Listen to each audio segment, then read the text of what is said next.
엘리야, 하나님의 비밀과 생명수샘 36장 엘리야를 보내리라. 옛날 구약시대의 이사야는 그의 계시 중에서 장차 오실 메시아의 임하심과 그의 길을 예비할 선지자에 관한 문제를 다음과 같이 보았던 것이다. 기록된 바 이사야 40장 외치는 자의 소리여 가로되 너희는 광야에서 여호와의 길을 예비하라. 사막에서 우리 하나님의 대로를 평탄케 하라. 하였으며 또는 말하는 자의 소리여 가로되 외치라. 대답하되 무엇이라 외치리까. 가로되 모든 육체는 풀이요 그 모든 아름다움은 들의 꽃과 같으니 풀은 마르고 꽃은 시들면 여호와의 기운이 그 위에 붐이라. 이 백성은 실로 풀이로다. 아름다운 소식을 시온에 전하는 자여 너는 높은 산에 오르라.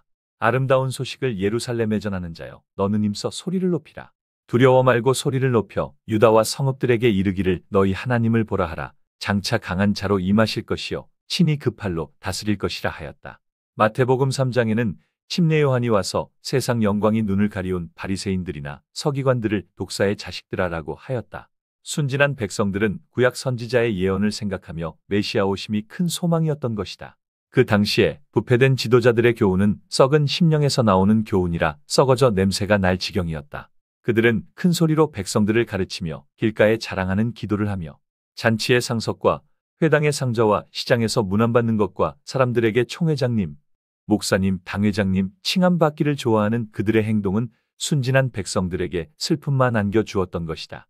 때마침 그들에게 아름다운 소식이 들려왔던 것이다. 침례 요한이 요단강에서 하는 놀라운 소리가 들려왔던 것이다. 절망 가운데 있었던 백성들에게는 참으로 기쁜 소식이 아닐 수 없었다. 지나간 역사는 장래일의 그림자. 침례 요한 당시에 있었던 역사는 지금 우리들에게 무엇을 보여주고 있는가?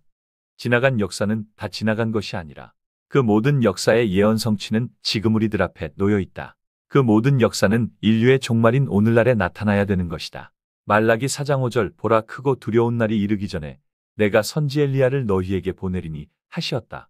여호와의 크고 두려운 날은 뿌리와 가지를 남기지 아니할 때이다. 그러므로 침례 요한을 보내사 엘리야의 사명으로 예수 초림의 길을 예비한 것 같이 마지막 때에도 엘리야를 보내사 진리로 인하여 굶주리고 허덕이는 백성들에게 생명수샘으로 인도하여 오시는 재림의 길을 예비하게 하는 것이다.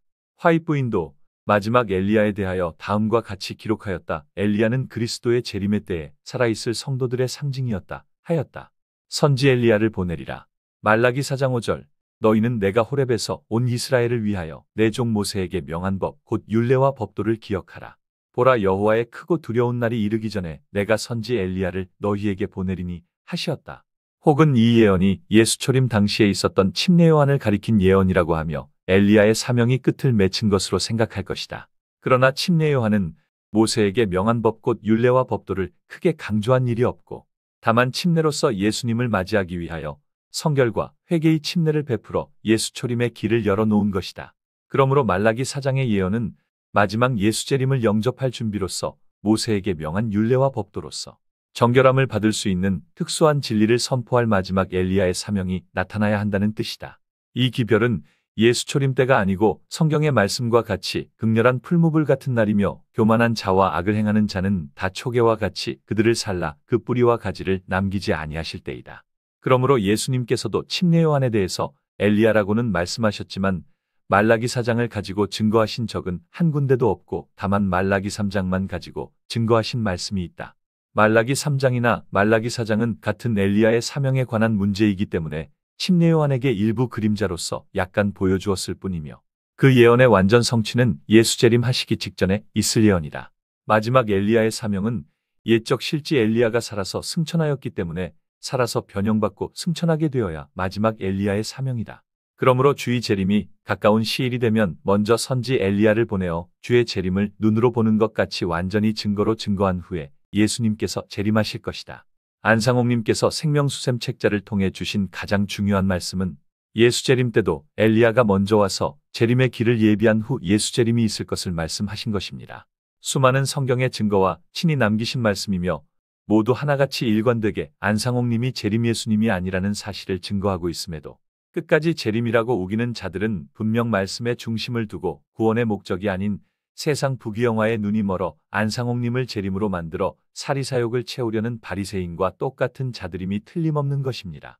그럼 이어서 실제 엘리야를 통해 이루실 예언들을 살펴보겠습니다. 디셉 사람 엘리야는 주전 876년에서 854년 북이스라엘 아방 당시 3년 반 예언하는 동안 하늘에 비가 내리지 않고 있다가 예언이 끝나고서야 하늘에 비를 내렸던 역사로, 이는 엘리야가 올 때 영적으로 심한 기갈에 처해 있을 것을 나타내는 예언인 것입니다. 엘리야는 가장 먼저 야곱의 아들 수요를 따라 12돌을 취해 제단을 수축하고 우상 숭배에 빠져 있던 이스라엘 백성을 회개시켰으며, 바알 선지자 400인과 아세라 선지자 450인을 기손 시내로 끌고 가 모두 죽이고 마지막은 승천함으로 그 사역을 마쳤던 선지자가 엘리야입니다. 이사야서나 말라기서에 엘리야가 다시 올 것이라 예언하였으며, 엘리야가 와서 그리스도의 길을 예비할 것을 증거하였던 것입니다. 예수님 오셔서는 침례 요한이 엘리야임을 알려주셨듯 초림 예수님의 길을 예비하기 위해 온 엘리야가 바로 침례 요한이었던 것입니다. 초림뿐 아니라 재림 때에도 말라기서와 이사야 예언을 통해서 주께서 임하기 전 내 사자를 보낼 것이라 예언하였던 것입니다. 모든 예언은 마지막 때라야 온전히 성취되는 것이기에 일부 이루어진 예언도 마지막 때 다 이루어지는 것입니다. 그럼 이 마지막에도 엘리야가 와야 되는 이유에 대해 살펴보겠습니다. 안상홍님께서 올리시기 전 1984년 살아되신 하늘어머니를 증거하실 때 예식장에서 예복 입고 사진을 남기심으로 아브라함 하나님으로 오셨음을 증거하셨고, 또한 털옷을 입고 침례 주심으로 재림이 오시기 전에 엘리야 사명도 있으시며, 초림에 못다 이루신 다윗의 위 37년 사역도 있으시고, 모세 같은 선지자 입장으로도 오셨는데 모세와 같은 선지자를 예수님이라 하였고, 예수님은 탄생부터 모세와 같은 길을 걸으셨으며, 모세가 애굽의 종노릇하던 이스라엘 백성들을 유월절로 해방시킨 것처럼 예수님 역시 사망의 종노릇하던 영적 이스라엘 백성들을 유월절로 사망의 종에서 이끌어내셨던 것입니다. 하지만 광야 40년 중 3년밖에 하지 못하시고 올리시면서 이 우리에 들지 않은 다른 양들도 내가 인도하시겠다는 말씀대로 초림에 못다 이룬 모세의 사역을 이스라엘 독립대인 1948년에 오셔서 2000년 전 예수님께서 세워주신 유월절이 사라져 또다시 종노릇하는 자들을 유월절을 찾아주심으로 죄의 종에서 해방시켜 주셨던 것입니다.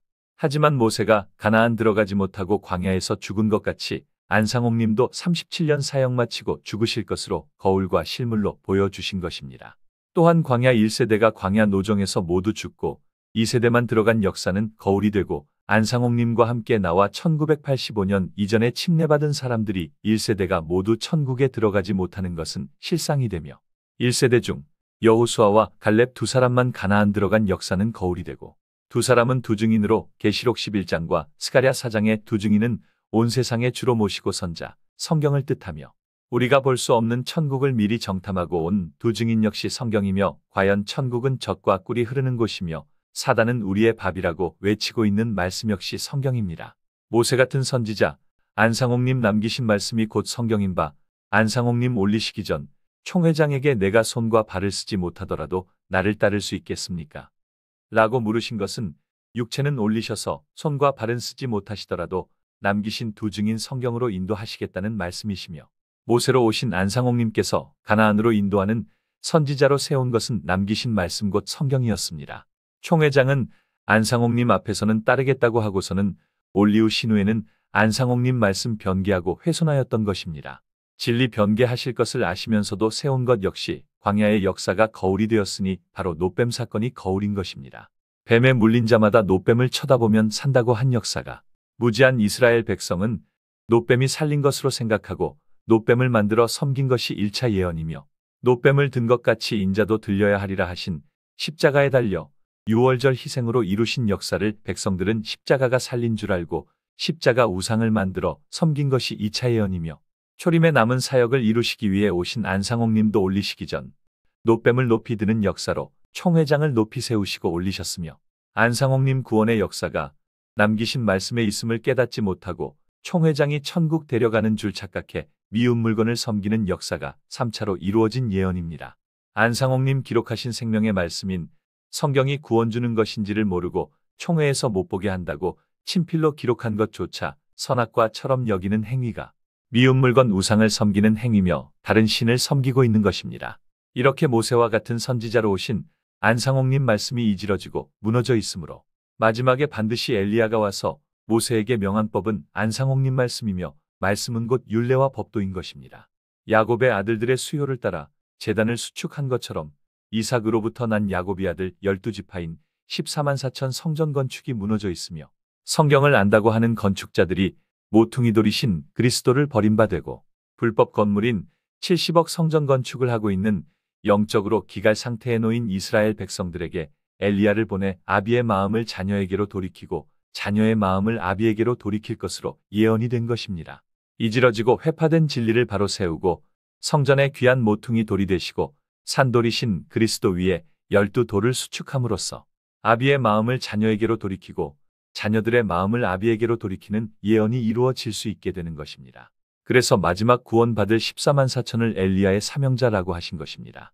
엘리야의 사명자인 14만 4천이 하루빨리 돌아와서 슬픔에 잠긴 예루살렘 백성들에게 재림 예수님이 자녀 구원하러 오셨다는 이 기쁜 소식을 전하고 무너진 제단을 바로 세우는 예언이 여자의 남은 자손 모두에게 응하길 기도하겠습니다.